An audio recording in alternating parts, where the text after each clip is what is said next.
This podcast is brought to you by Penji. Penji is a creative subscription service that gives you access to pre-vetted, agency-trained creatives from all over the world.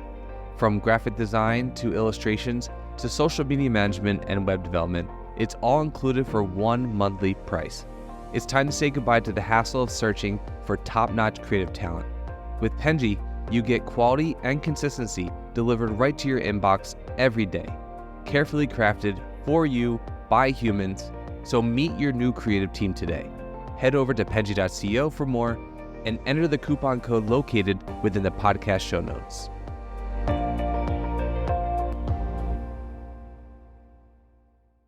Alrighty, hello everyone, and welcome to the Fully Managed podcast where we discuss marketing and business tips to help assist you on your business journey.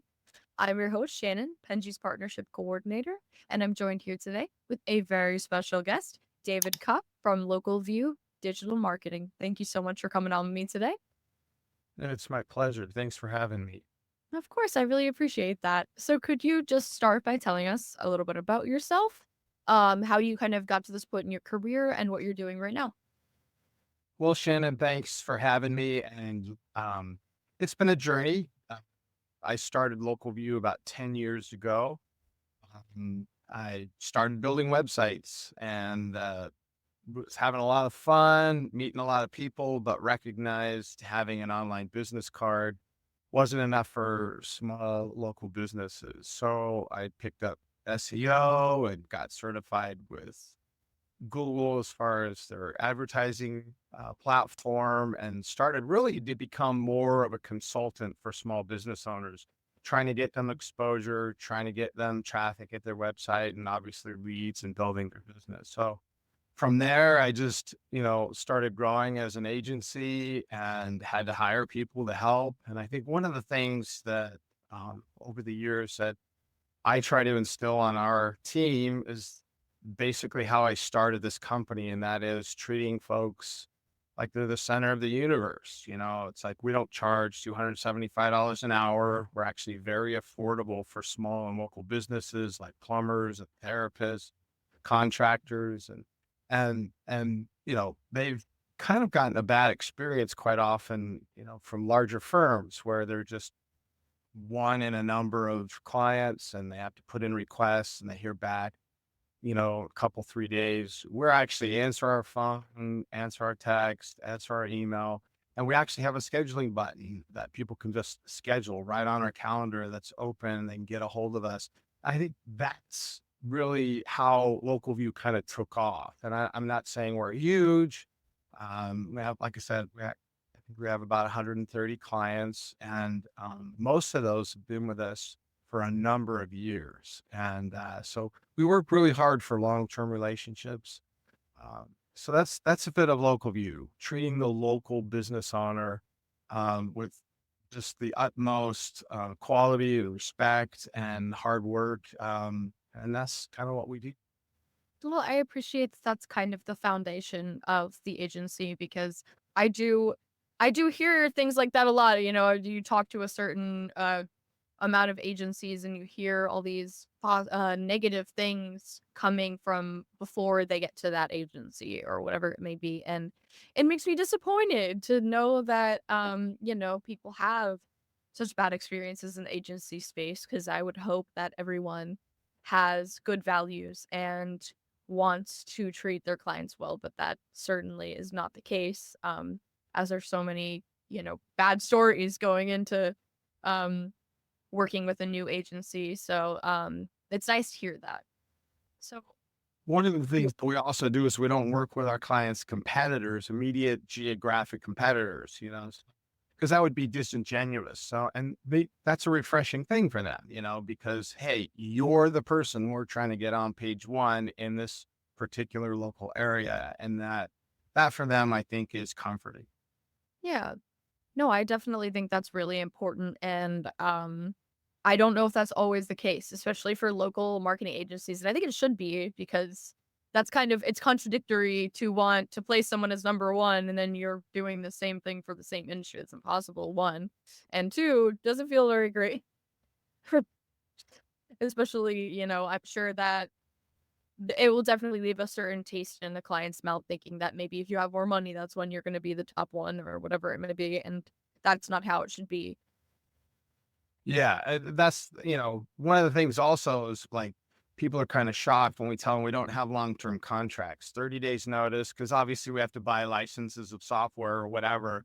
But for the most part, we feel that we should be earning local businesses money because that's how, if you hire a plumber and, they don't fix your sink properly or whatever, it's like you call them back, you hold them accountable. I think the same should be for digital marketing agencies. We should provide return on investment. We should be able to produce results. And if not, you should be able to just easily move on without having to sign a long-term contract and those kind of things. Yeah, it almost feels like a trick because you can't really um it's not always marketing is kind of a gamble and things aren't always guaranteed, and to be able to realize that you're not a good fit for an agency or uh the opposite is nice to be able to determine, and it almost creates a level of trust between you and your client to be able to offer that kind of agreement because they're not bound to something, and if they worst case scenario they don't agree with the way you do something or something like that, they can move on and you give them the ability to do that. It also shows confidence in your work that they will continue to work with you anyway. um Yeah, there's a term in the industry which I hate. It's called churn, where people just hire a digital marketing firm and they spend a bunch of money and then it doesn't work out in 3 or 4 months and then they move on. And yet that agency then through a retainer, still makes a good profit. And it's kind of sad. So where we're at is we try to be as upfront as possible. Like for instance, when you're doing advertising, we try to do our homework and say, well, okay, so your competitors are spending, let's say, $3 or $4,000 a month, and with a budget of 1,000, I mean, we're still going to get you exposure. We're still going to get traffic to your website or to your landing page or to your social page or whatever your intentions are. But let's face it, you're going to be spending 1,000, they're spending 3 to 4,000. We're just going to be honest here. This is what we can provide for you. So, we don't promise the moon and then not deliver. We try to have a great relationship that is completely transparent with regards to what the expectations should be. Now, if you're in rural somewhere ever and there's no competition, hey, I can say, with this kind of budget, I can guarantee you we'll have you on peak one. We'll have you at the top of the list. And then there's also a sense where a lot of small businesses don't understand sales and marketing go hand in hand, right? So if I'm getting your phone to ring, but you're not answering the phone, or if I'm getting your form filled out and you're getting these emails, but you're not responding for 3 or 4 days, and then you're upset because you're not gaining more business, like we need to talk about it. So what we do is we meet with our advertising companies on an ongoing basis. We meet with them every 2 to 3 weeks. Hey, how's your phone going? Hey, how's the form happening?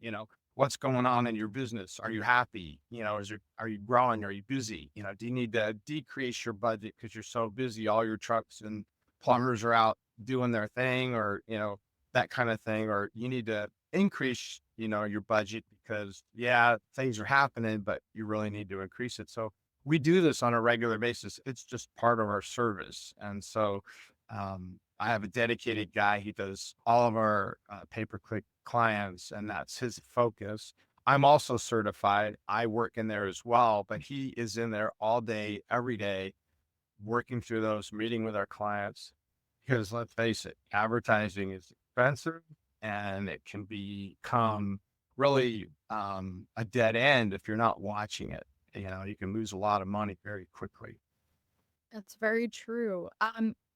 So something that I actually have a question about then is, it seems that you're very communicative with your clients on an ongoing basis, as you said. How do you balance work and life in those situations? Because if you want to be readily available to your clients, do you have any kind of boundaries set in place so that you're not too available, if that makes sense? Sure. That makes well, I mean, it's a great question. And it makes sense for if you bring on so much work and you're not organized, you can't see whether or not you're too busy quite often. Mhm. And so I'm kind of a obsessive guy over organization. We use ClickUp, project management. All of our team clocks in. So we know how much time we're spending. We give weekly reports. We make sure that, um, you know, we're actually on target for meeting the goals that we have for our clients versus just keep taking more and more and more. We can handle it. We can do it. And obviously, when I need to bring more people on, we do that. We have really good, procedures. So that way, when we bring somebody in, it's not like we're starting from square one. We have video screen recordings of how to set up certain things, how to do different procedures within our company so that we can actually adjust and grow without a lot of pain and suffering and time. And then everybody suffers because we're bringing somebody on and we have to train them and it's a lot of time. So we do a lot of screen recordings also for our clients. So if they're like, hey, I want to know a little bit more about, our Google Ads account, how do I check, what the average cost per click is or whatever, we'll record a screen. We use ClickUp's clips and we'll record the screen. We'll email it to them. They can watch it. They can comment and ask us questions. And so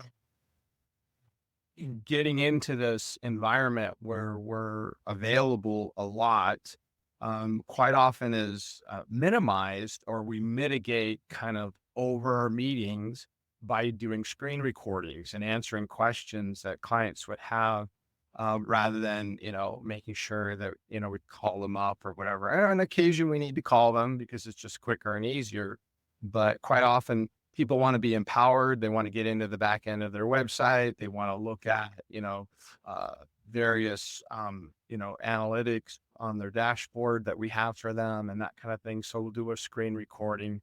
We'll send it off to them and answer their question. It saves us a lot of time. I mean, and then also within our team, so somebody in the team will ask a question of me and it's like quite often it's like, oh, we need to have a meeting or whatever. No, we can answer that question with a screen recording and just say, okay, here's what I was talking about. And this is what I was thinking. And so ClickUp has become a pretty good tool. In the beginning, I was like, oh man, it's a little hard to learn. It's a lot of when you have so many features, it's like, could become a little overwhelming. We've now spent the time, gone through training, and that's another part of our company is I really emphasize training. I tell our whole team, if you want to take a class, you want to take a course, you want to buy whatever, let's just do it. Let's get it going.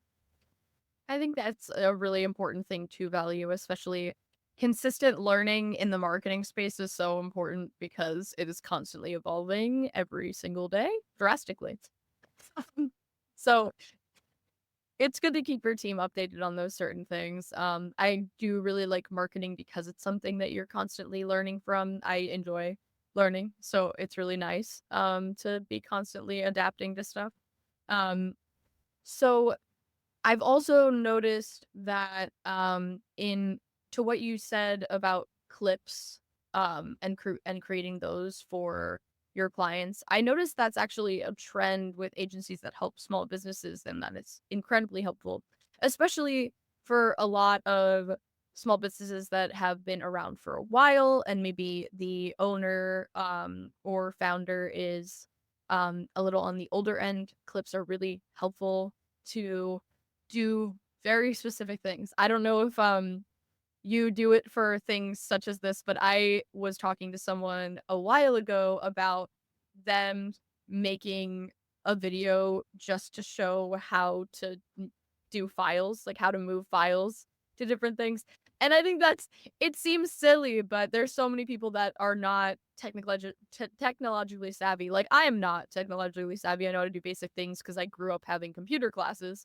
Um, but other than that, I can definitely feel for those people that want to grow their business and improve things, but they don't know how to do some of these basic things. And it's kind of hard to be constantly available for them to do like smaller, tedious tasks. So it's nice to have these tools. One of the applications that we find a lot that is helpful, we use it a lot, and that is going over the analytics screen. I mean, you know, what is the bounce rate? How do I know that people have called and those kind of things? And so we'll go over, uh, quite often an ad account, what's going on and what's your average cost per click, and we'll use a video for it. Because quite often we want to meet with them every 2 to 3 weeks and go over the account, but they're too busy. And so what we'll do is we'll just send them a video recording of their current analytics and their for their website, and then also for their ad account, and show them here's what's going on, how's it going, just still proper budget. Are these still the zip codes that you want to focus on right now? Is this really the keywords that we're going after? You have any new offerings, any new services, any new special deals? And then we'll send them a video. And it's really great because it does save a ton of time, because when they get, off of the job or whatever as a small business owner, then they'll watch that video and then they'll answer it on an email, and it's perfect. And we just put it right into our ClickUp task management system, and then we can handle it within a reasonable amount of time. One of the things that I'm kind of a big kind of fan of, and that is the, zero inbox and getting things done kind of methodology, where, if you've got all of these tasks to do and you don't organize them properly, you have a sense of ongoing stress every day because you don't really know what you have to do. But if you can put it away and organize it, then your brain can focus and think of what you're currently working on or any new developments or those kind of things. And so I try to help our team as well through ClickUp, and just to be able, and that way when they're off, they're off. They don't have to worry and stress about all the things that they have to do when they're on the weekends and those kind of things. And so it's a great tool. Before ClickUp, we use Basecamp. Before Basecamp, we use Copper. So I've been through the gamut on a ton of different, we've also used Todoist back in the day. We've also used just Google's tasks.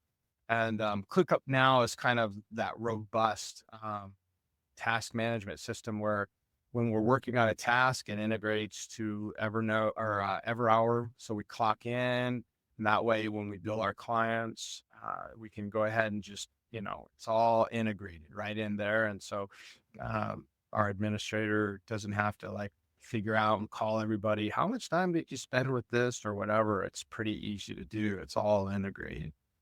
That's really nice to have it so organized like that. I think it's especially helpful to do those analytics videos, not only for time saving needs in case you can't make a call together that works for both of you, but also I think that as much as people want to see improvement, they might not understand a lot of the terminology used in marketing, and I think it's really helpful to be able to break things down for them in a video, because they can also reference it, which is really helpful, because I'm sure they're having their own meetings where they go over these kind of statistics with the entire company or business or whatever it may be. And I think that that's something that is probably crucial in explaining those things to the rest of the business. Um, Yeah, we find that two different kinds of clients. One, they want to know everything. They want to just roll up their sleeves and really understand and learn and maybe even participate. So we have kind of a do it with you approach with those clients.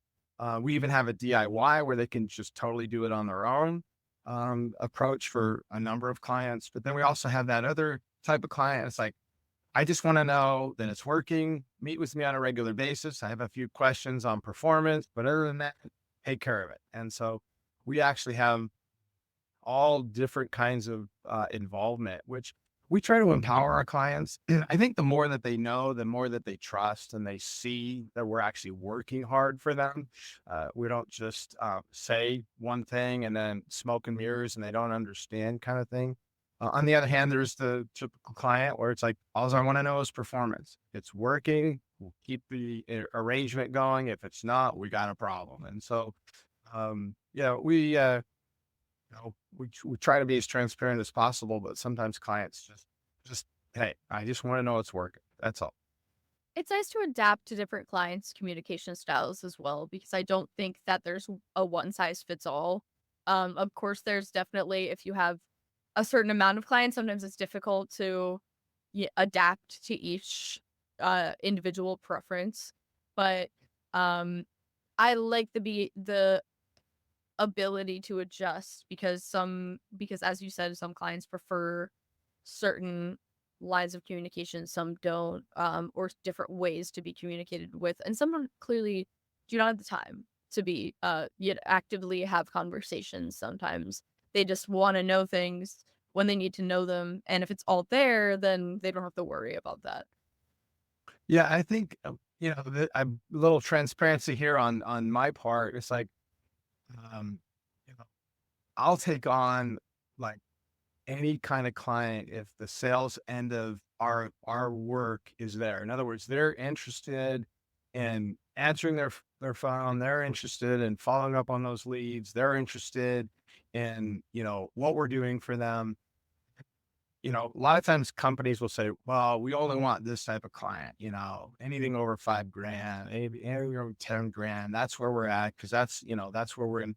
And call me stupid, but I just love the small business owner, and I'm a glutton for punishment. I'll take on that therapist that's just getting started. I'll take on that, plumber that, yeah, they've had some rough roads and they've had some other digital marketing companies and they just don't want to spend the money that they've been spending, but they know they need digital marketing. They know they need someone to handle their website and all of that. And I'll take them on. And I have to tell you, it's like, look at our reputation. We have well over 100 5-star reviews with the 3 different locations that we're focused on right now. And we worked hard for that. And primarily, as you mentioned before, learning that customer or that client's communication style, adapting and becoming relational with them. I think that's probably the most important thing. Once someone said, someone needs to know, like, and trust you. Well, the hard part is that trust. Obviously there has to be performance. I mean, if you're not doing what they signed up for and you're failing at your job, that's one thing. But if you're not communicating, you're not listening to them, you're not engaging them where they're at and what they really want to bring to the table as that sales part of marketing, then, um, you know, they should fire you because that trust is not going to be built. That trust, and we're not perfect. We've made mistakes. More transparency here, right? When you manage 130 websites and you have 2 Unix servers, that you lease through InMotion hosting, and you have to make sure that those servers are running, and you have to communicate if there's any maintenance going on or what. We're not perfect, but we've been in business 10 years primarily because people trust us. And I think that's, when I started this company 10 years ago, I didn't start it to make a buck.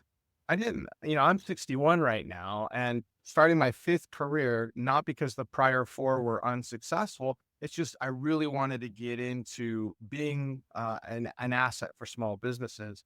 But when I started this company, I didn't start it to make a buck. I started it to make a living.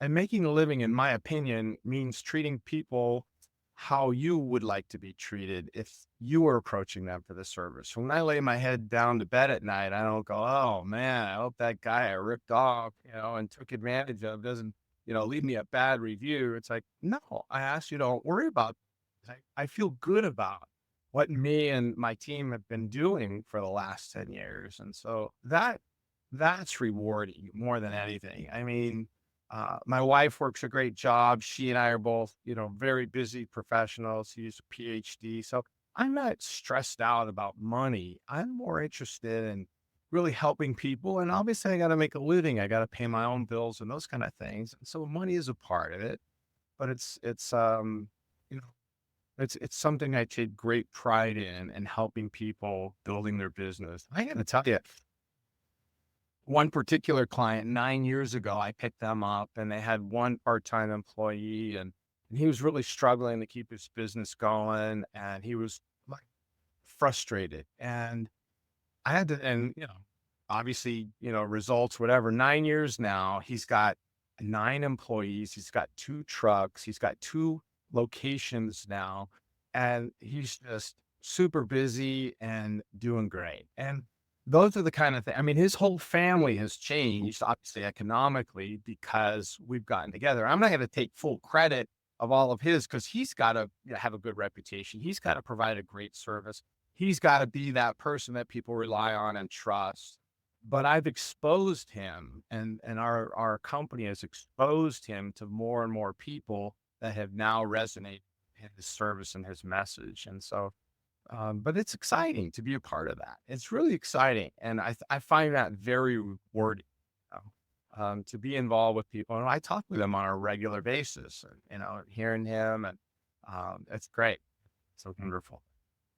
That makes me really happy to hear. I also I grew up working at my mom's store, and she owned a small business, like a consignment shop when we lived in New Jersey. Um and I think that she could have really been helped by having a digital marketing agency back, I don't know, that was about like 10 years ago. So not as extremely popular as it is now. She did a lot of things herself. And I really appreciate hearing your story and how you want to support these people, because I think that not a lot of people are looking out for them. And it's nice to know that there's people out there that are. And I do agree that, you sleep better at night when you know that you're doing all you can to do good things. And I picking. And then we have some other really exciting things for nonprofits. We offer them straight off the bat a 20% discount off of all of our services. We also do some total free services for people out doing things that are just amazing, like digging wells in the Philippines and other things. And then here is our most exciting thing: is we're actually currently sponsoring 10 children throughout the world through Compassion International. And so literally a monthly, taking care of their schooling and their meals and everything. And so giving back is just is a part of that making a living, right? Because especially the kids, being involved in the next generation. I mean, I'm 61. I'm not going to live forever, right? And so just being able to look towards that next generation with a sense of involvement, not just hope, but involvement, is very rewarding. Very rewarding. I definitely agree with that. Something that I've done as long as I can remember is volunteer with nonprofits.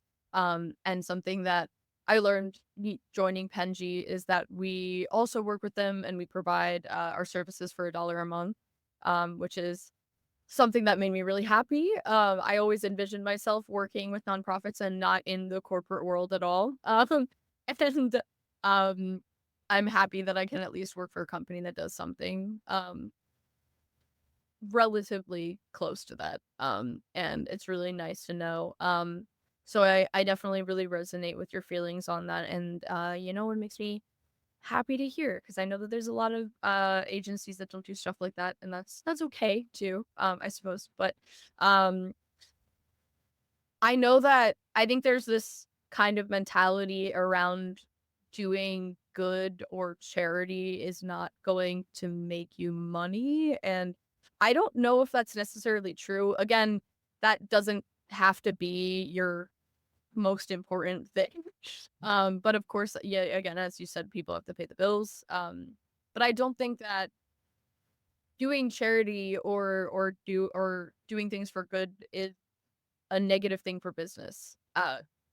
9 out of 10 times. I think that's just what people view it as, because they don't have the foresight to see how helpful it is for other people, and how when people see you doing good, they, want to work with you more and want to do work with you because they think that you actually care and are a good person. And that shouldn't be incentive to do good things.